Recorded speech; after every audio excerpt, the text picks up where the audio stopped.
relatou o quarto fechado do Hospital de Pedra Branca. Se você acha que já ouviu todas as histórias de hospital assombrado, é porque ainda não escutou essa. Ela veio direto do interior do Ceará, de uma cidadezinha onde o tempo parece parar, mas onde o mal nunca dorme. O que me contaram sobre esse hospital vai além de qualquer coisa que eu já ouvi. E se você tiver coragem, fica até o fim, porque essa história não tem um final feliz. Olá, seja bem-vindo ao canal Cine Lendas. Vamos aos relatos de hoje.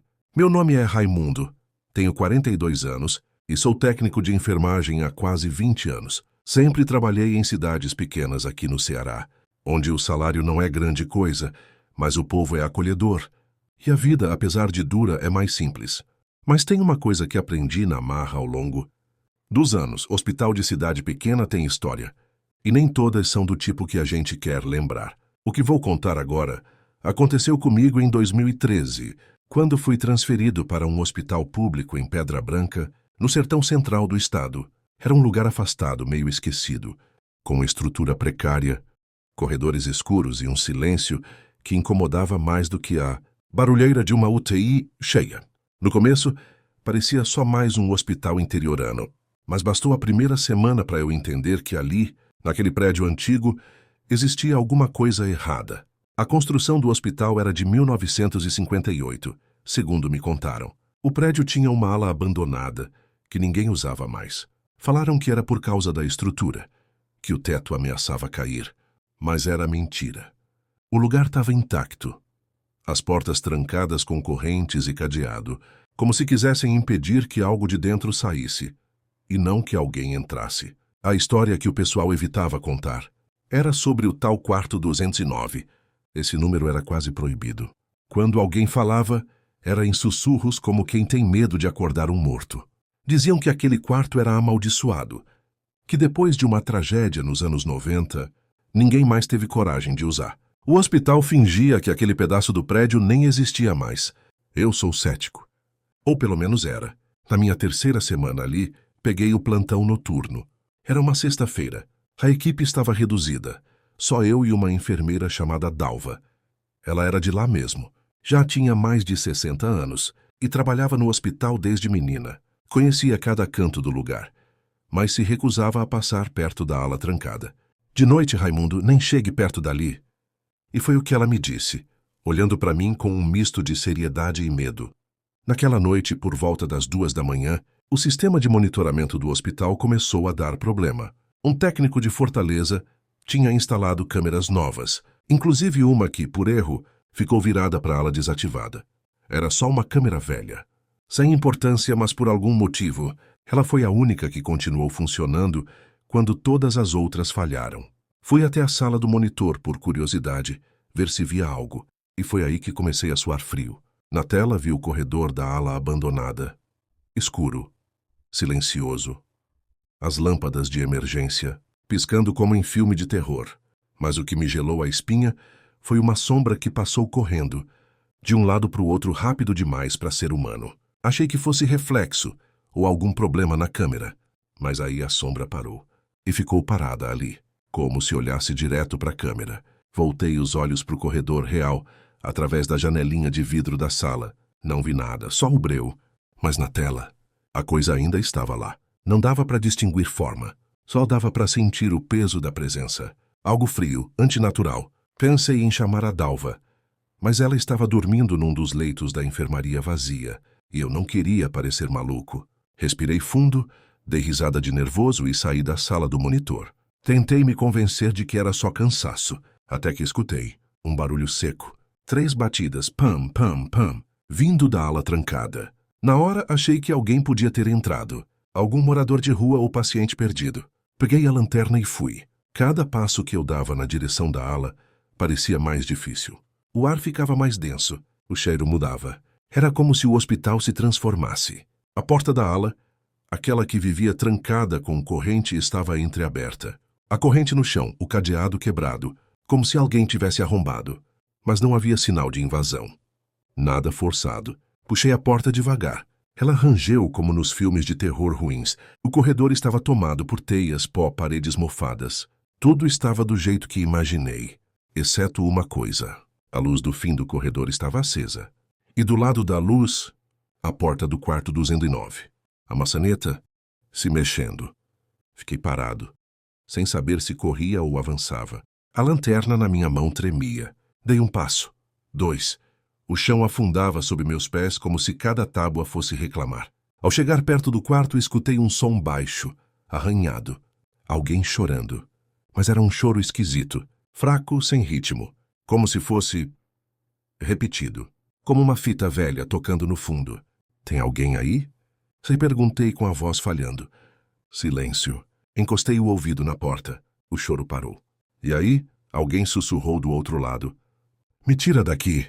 Meu coração disparou. A voz era de mulher, baixa, quase infantil. Era impossível. Aquela ala estava fechada há anos. Quem estaria lá dentro? Apertei a maçaneta. Estava gelada. Muito gelada. Como se tivesse saído de um freezer. E então, a porta se abriu sozinha. A luz dentro do quarto piscava. As paredes cobertas por manchas escuras, como se tivesse havido um incêndio ou um vazamento. No meio do quarto, uma cama com os lençóis embolorados. E sentada na beira da cama, uma mulher, de costas, cabelos longos, negros, molhados, a cabeça baixa, os ombros tremendo levemente. Eu não conseguia falar. A garganta travou. Tudo em mim gritava para sair correndo, mas meus pés não obedeciam.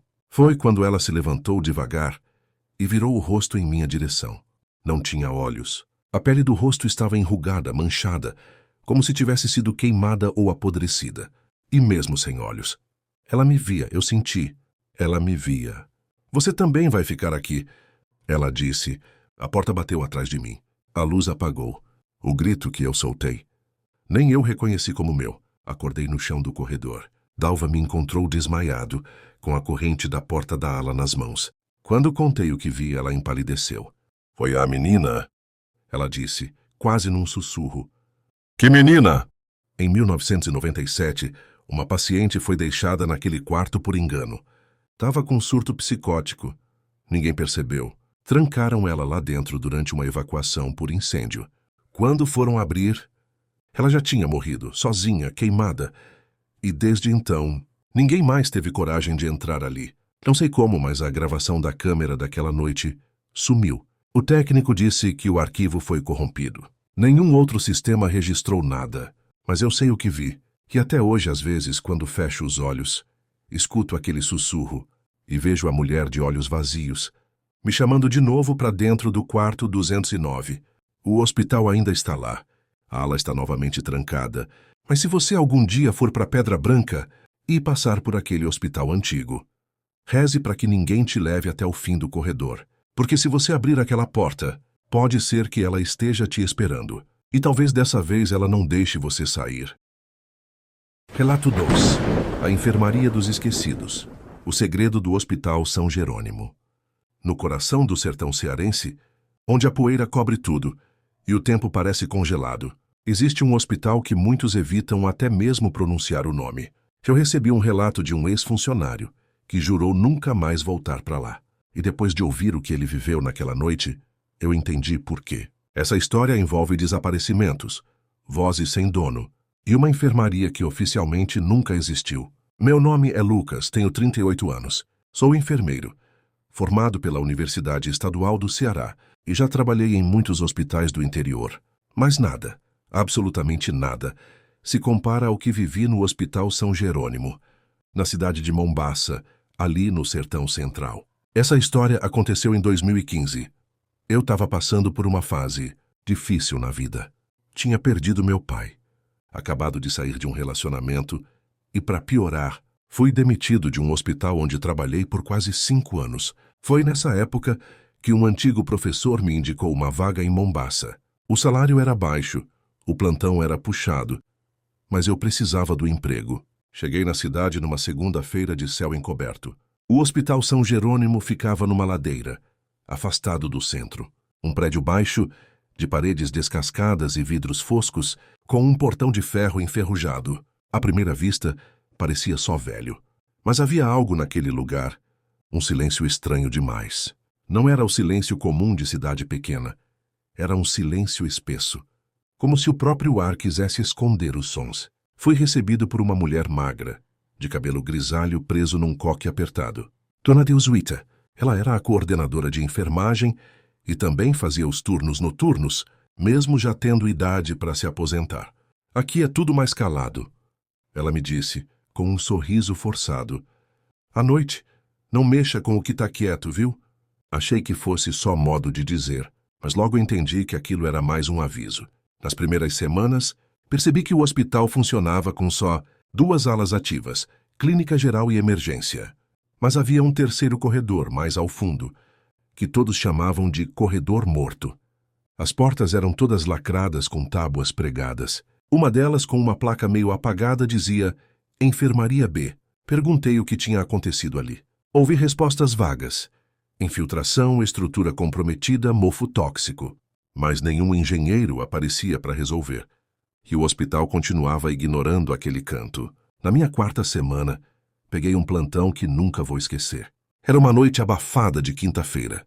Eu e o técnico de enfermagem, Ronaldo, estávamos de serviço com poucos pacientes. Por volta da 1 da manhã, os ventiladores começaram a falhar.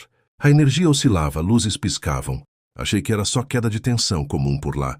Foi então que escutei um som vindo do fundo do corredor morto. 3 toques leves, como unha batendo em madeira. Tu escutou isso? Perguntindo se casi pressa, perguntei ao Ronaldo. Melhor fingir que não, irmão. Ele disse, e voltou a anotar as fichas. Mas eu sou curioso. Sempre fui. Peguei uma lanterna e decidi verificar. Conforme me aproximava do corredor, o calor aumentava, mas o suor era mais frio do que qualquer noite já me provocara. O cheiro era de coisa guardada, poeira velha, mas também tinha outro odor. The ether álcool, sangue seco. A madeira de uma das portas estava solta, e por trás dela escutei de novo. Enfermeiro! Sussurrou uma voz feminina rouca. Me ajuda. O som era abafado, como vindo de dentro de uma parede. Aquilo me arrepiou dos pés à cabeça, mas em vez de correr, eu retirei a tábua. A maçaneta girou sozinha. Quando abri a porta, só vi escuridão. O que havia atrás daquela porta não era exatamente um quarto. Era um corredor estreito, com luzes fracas piscando no teto. As paredes cobertas por cortinas de plástico amarelado. E no fim uma placa, Enfermaria B. Entrei, impulsionado por algo que não entendo até hoje. Cada passo meu ecoava estranho, como se os sons não estivessem voltando da parede, mas sendo sugados por ela. No primeiro leito vi uma cama vazia. No segundo também. Mas no terceiro, havia alguém deitado. Aproximei a lanterna. Era uma mulher deitada de lado, com uma camisola branca encardida. Ela parecia dormindo, mas algo nela me incomodava profundamente. A pele era muito pálida, quase cinza, e não se movia com a respiração. Me abaixei, toquei levemente o pulso dela, frio, sem batimentos. Mas quando me levantei para chamar ajuda, ela se sentou na cama num movimento seco, como uma marionete puxada por cordas invisíveis, e os olhos dela estavam completamente brancos. Você voltou. Ela disse com uma voz distorcida. Corri. Saí tropeçando, batendo nas paredes. A luz do corredor piscou uma última vez e apagou completamente. Me bati até encontrar a porta e fechá-la com força. Coloquei a tábua de volta e fui cambaleando até a recepção. Ronaldo me viu pálido, sem fôlego. Ah, tu entrou lá? Ele perguntou assustado. Contei o que vi. Ele segurou meu braço com força. Você mexeu no que estava quieto? No dia seguinte, pedi para falar com Dona Deusuíta. Ela me chamou para um canto da copa e fechou a porta. Aquilo era a Enfermaria dos Esquecidos. Nos anos 80, durante uma epidemia de meningite, o hospital ficou sobrecarregado. Colocaram os doentes mais graves naquela ala. Só que não havia remédio, nem médicos suficientes. Muitos morreram sem atendimento. E o pior, os corpos demoravam dias para serem retirados. Começaram a enterrar lá mesmo, nos fundos. Engoli seco. E por que esconderam isso? Para não fechar o hospital. Foi tudo abafado. Quem tentou denunciar, desapareceu. Ela contou que desde então, enfermeiros relatavam vozes, pacientes sumiam de leitos, apareciam marcas nas paredes. Uma técnica de enfermagem teria sido encontrada em choque dentro da Enfermaria B, repetindo sem parar. Eles não me deixaram sair, eles não me deixaram sair. Fiquei mais 2 semanas no São Jerônimo Mas nunca mais me aproximei daquele corredor. Pedi demissão. Desde então, evito trabalhar em hospitais antigos. Mas às vezes, de madrugada, escuto em sonhos aquela mesma voz dizendo: enfermeiro, me ajuda. E quando acordo, sinto o cheiro de éter no quarto, como se ela ainda estivesse me procurando. Esse foi mais um relato direto das profundezas do sertão. Se você também conhece uma história que ninguém mais teve coragem de contar, manda para mim. Porque quanto mais fundo a gente cava, mais escuro fica. Relato 3. A Sala das Agulhas. O horror do hospital abandonado de Ipu. Algumas portas deveriam permanecer trancadas para sempre.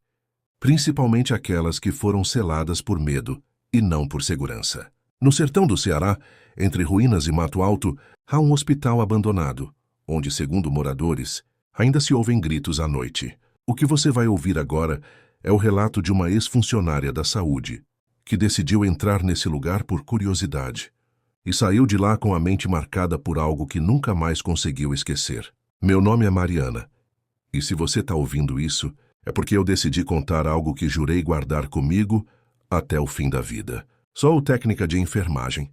Tenho 35 anos hoje. E essa história aconteceu há 8 anos, em 2017. Na época, eu estava recém-formada e desempregada, morando em Crateús com minha mãe. Foi quando uma amiga, a Daisy, me falou sobre um concurso para um projeto de reativação de um hospital desativado em Ipu, uma cidade pequena, rodeada por serras e mata fechada. Aceitei o emprego sem pensar 2 vezes. O contrato era por 3 meses, só para ajudar a catalogar equipamentos, verificar estruturas, fazer relatórios de avaliação sanitária. Não havia pacientes, só escombros e silêncio. O hospital ficava numa parte alta da cidade, meio escondido atrás de um muro rachado. Era conhecido como Hospital Municipal Dr. Otacílio, mas o povo da cidade chamava de outra coisa, a Casa das Agulhas. Descobri esse apelido no meu 2º dia de serviço, quando uma moradora me parou na rua. Tu vai mesmo trabalhar naquele canto? Perguntou arregalando os olhos. Lá foi onde enfiaram gente viva cheia de morfina só para calar a dor. Mas a alma deles ainda está lá, se retorcendo no escuro. Achei que fosse só lenda. Toda cidade tem a sua, né? Mas a partir do momento em que entrei naquele prédio, tudo mudou. O hospital estava inativo desde 1994, depois de um surto de infecção hospitalar, que levou 17 pacientes à morte em menos de uma semana. Oficialmente, foi uma falha no sistema de esterilização, mas ninguém falava muito sobre isso. Nem no município. Na entrada, o portão estava caído. A recepção tomada por poeira, arquivos espalhados, vidros estourados. As salas pareciam paradas no tempo. Seringas nas bandejas, jalecos pendurados, até copos de plástico no balcão. Parecia que todo mundo tinha saído às pressas. Um verdadeiro cenário de abandono. Mas era mais do que isso. Havia uma presença, algo no ar. Um tipo de energia que te faz sentir observado o tempo inteiro. A equipe era pequena, eu, Daisy, um vigia chamado Osvaldo e um engenheiro sanitário. O Dr. Mauro, que só aparecia de manhã. Nosso trabalho era catalogar os equipamentos ainda aproveitáveis, mas a gente se distraía fácil com os detalhes sinistros daquele lugar. Foi na 2ª semana que tudo começou.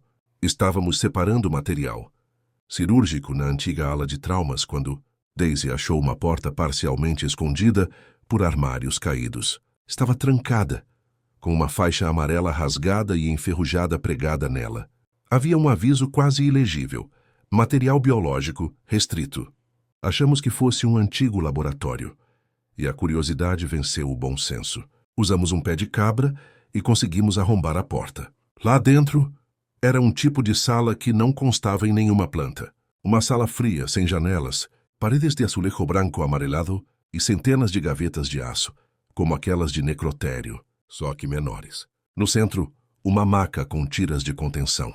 No canto, uma prateleira cheia de frascos antigos, com etiquetas quase apagadas, morfina, haloperidol, sulfato de magnésio. Ao lado, caixas com seringas enferrujadas. Que diabos era isso? Perguntei. Parece uma sala de contenção química, disse Deizé com a voz vacilante. Foi ali que vi a primeira coisa estranha. Um dos frascos se moveu sozinho. Eu juro, não tinha vento. Não tinha animal. Só a gente ali. O vidro simplesmente deslizou alguns centímetros. Saí correndo. No dia seguinte, tentei não pensar muito. Culpei meu cansaço do calor. Voltei ao trabalho. Mas a sala ficou na minha cabeça. Sala das agulhas, eu passei a chamar. Na sexta-feira, Daisy não apareceu. Osvaldo disse que ela ligou cedo, dizendo que estava com febre, passando mal. Então fiquei sozinha. Passei a manhã na ala da maternidade. Quando voltei para a recepção, notei que alguém tinha arrastado coisas. Pegadas de sapato feminino iam da recepção direto para aquela sala. Achei que Daisy tivesse voltado. Chamei. Nada. Entrei. A sala estava do mesmo jeito, mas com um cheiro mais forte de álcool. E uma seringa no chão, cheia até a metade. Havia um som de fundo, tipo sussurro, como alguém respirando com dificuldade. Fiquei ali uns segundos hipnotizada. Foi quando ouvi um choro, vindo de dentro de uma das gavetas de aço. Fraco, quase imperceptível. Abri a primeira vazia, segunda, terceira, na quarta. Encontrei um pano branco, enrolado em algo pequeno. Não sei explicar, mas quando toquei o pano, senti como se alguém tivesse segurado meu pulso. Gélido, invisível. A dor foi imediata, como uma queimadura. Soltei, gritei e corri dali. Quando cheguei ao pátio, Osvaldo correu até mim. Eu estava com o braço marcado, como se 5 dedos finos e longos tivessem apertado com força. Ele me olhou assustado. Tu foi lá, né? Na sala que não era para abrir. Ele então me contou o que ninguém tinha dito. Isso aqui era mais do que um hospital. Era depósito de doentes em fim de vida. Muita gente morreu gritando ali dentro. E naquela sala, eles não davam mais anestesia. Era só morfina. Até o coração parar. A dor não passava, só calava. Osvaldo me mostrou um caderno antigo, encontrado no almoxarifado dias antes. Era o diário de um antigo enfermeiro do local. Lá ele escrevia sobre a sala fria, onde deixavam pacientes considerados incuráveis. Muitos eram amarrados e deixados à base de sedativos, esperando a morte. Alguns acordavam no meio do procedimento e gritavam. Diz o diário que as vozes deles ficaram no azulejo. Naquela noite, sonhei com uma mulher de bata branca, cabelos molhados, segurando uma seringa e chorando sangue pelos olhos. Ela dizia, não era para eu morrer ali. Acordei com a sensação de estar sendo sufocada. Havia marcas nos meus pulsos, como se alguém tivesse me segurado. Voltei ao hospital para buscar meus pertences e encerrar o contrato. Daisy não apareceu mais. Sumiu da cidade. Dizem que foi embora para o Maranhão sem avisar ninguém. Na minha última visita, me despedi de Osvaldo. Ele me deu um envelope com fotos antigas que achou numa caixa metálica. Na última foto, tirada em 1988, aparecia a sala que havíamos aberto. A maca, os frascos. E ao fundo, uma mulher de branco parada. Mas havia algo errado. O rosto dela era apenas um borrão escuro. Escrevi isso porque sei que, um dia, alguém vai tentar reabrir aquele hospital. Vão querer modernizar, pintar e instalar aparelhos novos. Mas não importa o que façam. Aquela sala sempre vai estar ali. E o que está preso dentro dela está esperando. Esperando mais agulhas, mais carne, mais silêncio. E se um dia você ouvir choro atrás de uma porta que ninguém usa mais, por favor, não abra. Relato 4. O quarto 209. Vozes na neblina de Pedra Azul. Dizem que todo hospital antigo guarda segredos. Mas tem lugares onde esses segredos não foram enterrados. Só estão esperando ser ouvidos de novo. No interior de Minas Gerais, numa cidadezinha cercada por serras e neblina, um hospital desativado guarda o que sobrou de um quarto que ninguém queria entrar. Hoje você vai conhecer o relato de um enfermeiro que aceitou um trabalho temporário por necessidade e quase não saiu vivo. Meu nome é Daniel. Tenho 42 anos hoje, mas essa história aconteceu quando eu tinha 26, ainda no começo da minha carreira como técnico de enfermagem. Eu nunca contei isso para ninguém fora da minha família. E, mesmo assim, minha mãe só me olhou com pena quando eu terminei. Era 2009. Eu morava em Governador Valadares, mas minha tia trabalhava como auxiliar administrativa em Pedra Azul, uma cidade pequena na divisa com a Bahia. Foi ela quem me ligou dizendo que o Hospital São Gabriel, fechado há mais de uma década, estava sendo reativado de forma emergencial para receber pacientes de uma epidemia, local de febre hemorrágica. Um convênio estadual teria liberado verba provisória, e eles estavam contratando profissionais da saúde sem concurso, por contrato de emergência. Aceitei o trabalho por dinheiro, e porque achei que seria rápido. Me falaram que o hospital ia funcionar só por 3 meses, até que o posto central fosse adaptado. Mas desde o momento em que botei o pé lá, eu percebi que algo estava errado. O hospital era uma estrutura antiga, de 1951.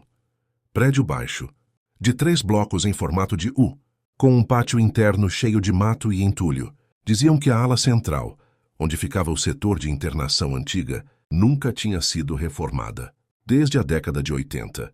Foi ali que me colocaram para trabalhar, junto com mais 2 técnicos e uma enfermeira-chefe, a dona Cíntia. O problema começou no segundo dia. Eu entrei de madrugada para cobrir o plantão do Marcos, que tinha passado mal. Foi uma noite estranha desde o início. A cidade toda estava envolta numa neblina espessa, que o gerador do hospital dava pequenas quedas de luz de meia em meia hora. Faltava tudo: álcool, lençol limpo, termômetro digital. Mas o que não faltava era silêncio.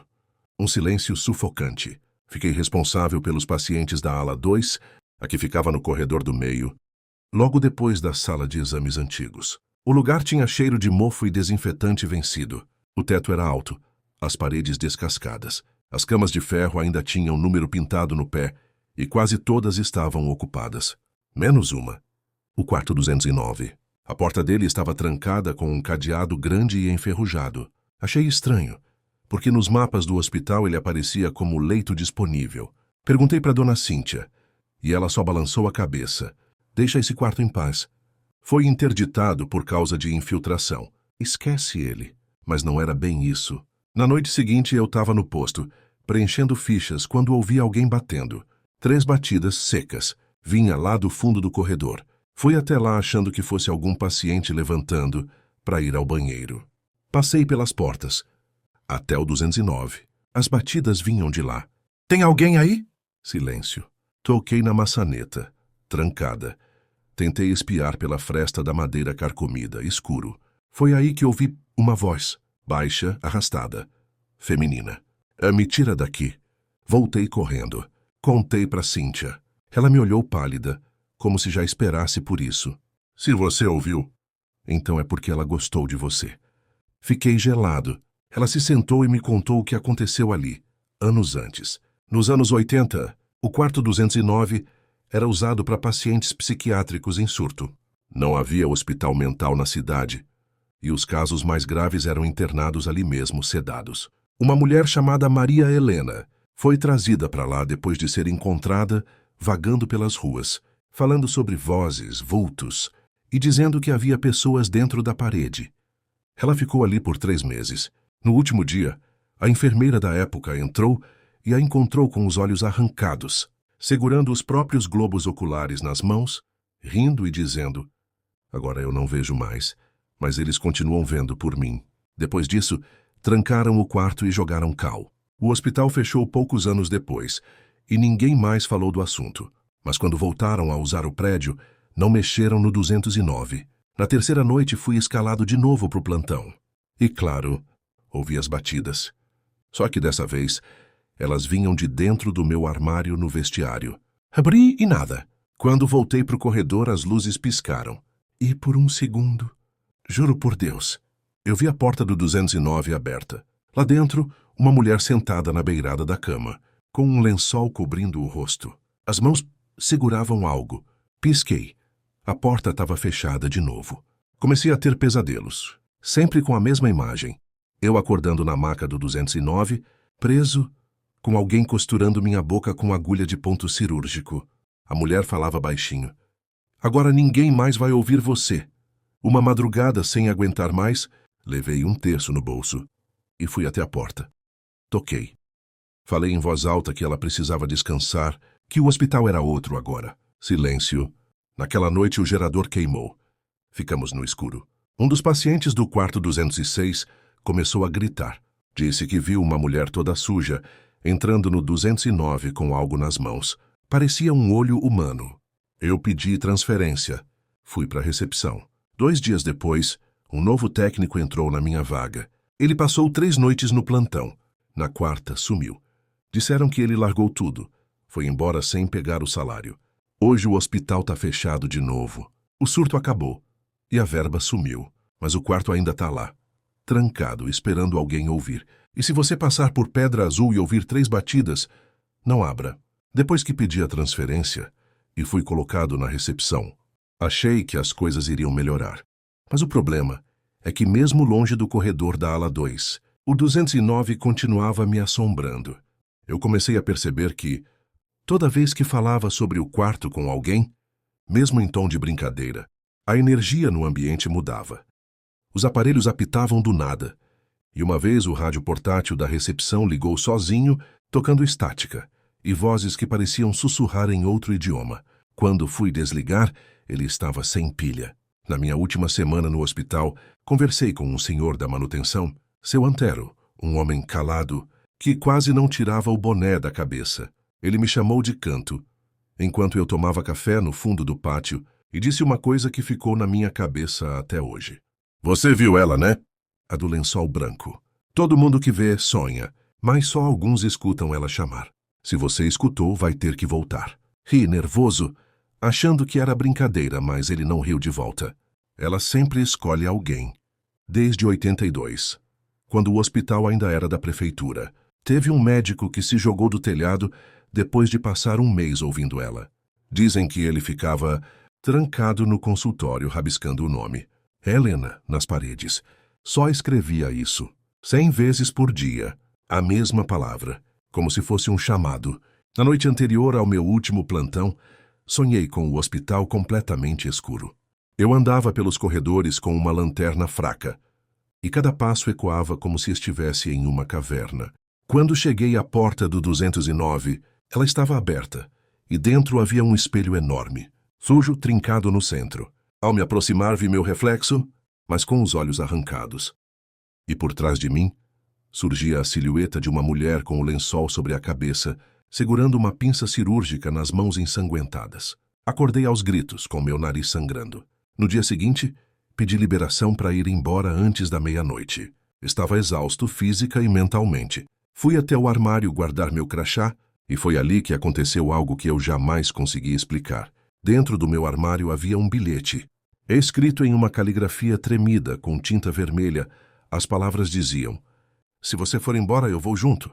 Não havia como alguém ter colocado aquilo ali. O armário estava trancado o tempo todo. Levei o papel até a enfermeira Cíntia, que ficou em choque. Ela pegou o bilhete com luvas, guardou em uma sacola plástica e me mandou embora dali imediatamente. "Vai tu sim dessa, vai para casa. Não volta aqui mais, Daniel. Esquece esse hospital. Esquece o quarto. Esquece tudo." E foi o que eu tentei fazer. Durante anos evitei qualquer lugar que lembrasse hospital. Cheguei a trabalhar como socorrista de ambulância só para não ficar preso em corredores fechados. Mas o problema é que não adiantou. 5 anos depois, eu estava morando em Belo Horizonte, já casado, tentando refazer a vida. E numa tarde de dezembro, minha esposa me acordou dizendo que eu tinha falado durante o sono. Ela disse que eu repetia a mesma coisa. Ela ainda está no quarto, mas agora ela quer sair. Voltei a ter os sonhos. O hospital, o espelho, a mulher, sempre o mesmo cenário. Mas agora ela aparecia cada vez mais próxima. Na última vez que sonhei com isso, ela segurava uma chave na mão, sussurrando algo que soava como liberta. Comecei a pesquisar se havia alguma ligação entre o quarto 209 e outras histórias. Descobri uma coisa perturbadora. Em 1976, antes mesmo do caso da Maria Helena, um padre foi chamado ao hospital para realizar uma bênção geral, porque enfermeiros alegavam ouvir passos atrás das paredes. O padre teria parado diante do quarto 209 e dito que ali havia algo que não era deste mundo. Ele pediu que lacrassem o cômodo e nunca mais o usassem. Mas o diretor da época não acreditava em superstições. Ignoraram. Pouco tempo depois, 3 pacientes morreram naquele quarto em circunstâncias inexplicáveis. Uma jovem de 17 anos, que entrou com dengue e foi encontrada com lacerações nos pulsos, mas sem sangue no quarto. Um idoso com pneumonia que foi sufocado com o próprio travesseiro. E uma criança que teria arrancado os próprios dentes com as mãos. Tudo isso consta nos relatórios antigos da Secretaria de Saúde do município. As cópias desses arquivos estão até hoje nos registros públicos da cidade, mas ninguém toca no assunto. O hospital foi fechado novamente e o prédio foi abandonado. Mas a história não acaba aí. Em 2021, ouvi dizer que um grupo de jovens entrou no hospital para gravar um vídeo de exploração urbana. 4 deles entraram, 3 saíram correndo. O quarto desapareceu. A polícia encontrou a câmera dele no chão, no final do corredor da ala 2. A última gravação mostrava ele abrindo uma porta. E do outro lado, um corredor que não existia nas plantas do hospital. Um corredor estreito, com paredes cobertas de espelhos rachados. A filmagem termina com um grito. A imagem congela. E o rosto da mulher com o lençol, refletido em todos os espelhos ao mesmo tempo. Até hoje o rapaz nunca foi encontrado. Eu evito Pedra Azul. Troquei de telefone. Mudei de cidade de novo. Mas às vezes, de madrugada, ainda escuto batidas. 1, 2, 3. Quando isso acontece, eu fico imóvel. E espero passar. Porque se ela gostou de mim, talvez ela esteja só esperando a hora certa para vir buscar. E se um dia você estiver perto do antigo Hospital São Gabriel e ouvir algo atrás da porta do 209, por tudo o que é mais sagrado, não atenda.